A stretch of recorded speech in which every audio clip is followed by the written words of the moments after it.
Time ஆச்சு, cellphone வச்சுட்டு தூங்கப்போ, இல்ல டிவி ஆஃப் பண்ணிட்டு தூங்கப்போ, இப்படிலாம் சொல்லி உங்க குழந்தைய தூங்க வைக்கிற பேரண்ட்ஸை நீங்க அப்ப இந்த வீடியோவை கம்ப்ளீட்டா பாருங்க.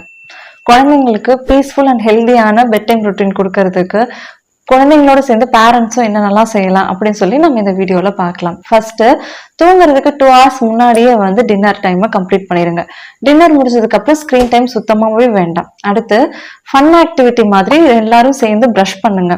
அதுவும் பாட்டு போட்டு டான்ஸ் ஆடிட்டு இது ஒரு முக்கியமா ஒரு வேலை மாதிரி கொண்டு போக வேண்டாம். அடுத்து, டைரி எழுத வைக்கலாம். இன்னைக்கு என்ன நல்ல விஷயங்கள் நடந்தது, நீ எப்படி ஃபீல் பண்ற அப்படின்னு சொல்லி அதை நோட் பண்ண வைக்கலாம். அடுத்து, குழந்தைங்க நீங்க எதுக்கெல்லாம் கிரேட்ஃபுல்லா ஃபீல் பண்றீங்க, உதாரணத்துக்கு எனக்கு நல்ல அப்பா அம்மா இருக்காங்க, அண்டர்ஸ்டாண்டிங்கான டீச்சர்ஸ் இருக்காங்க, என்னோட ஸ்கூல் எனக்கு ரொம்ப பிடிக்கும், என்னோட ஃப்ரெண்ட்ஸ் சிப்ளிங்ஸ் எல்லாம் எனக்கு ரொம்ப பிடிக்கும், இந்த மாதிரி விஷயங்களை வந்து டிஸ்கஸ் பண்ண வைக்கிறதாவோ இல்ல ஒரு பிரேயர் மாதிரி கொண்டு போகலாம். காரணம், இது குழந்தைங்களுக்கு நாளடைவில் ஒரு ஃபீலிங் ஆஃப் கிராட்டிடியூட் கொண்டு வரும். அதே மாதிரி சின்ன சின்ன விஷயங்கள்ல இருந்து சந்தோஷத்தை தேடக்கூடிய ஒரு மனப்பான்மையை கொடுக்கும்.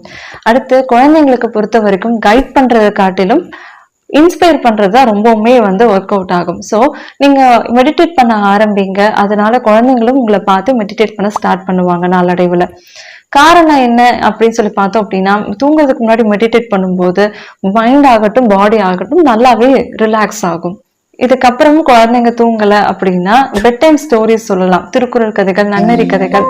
இதை விட பெஸ்ட் உங்க வீட்டுல இல்ல உங்களுக்கு நடந்த இன்சிடென்ட்ஸை வந்து ஷேர் பண்ணலாம்.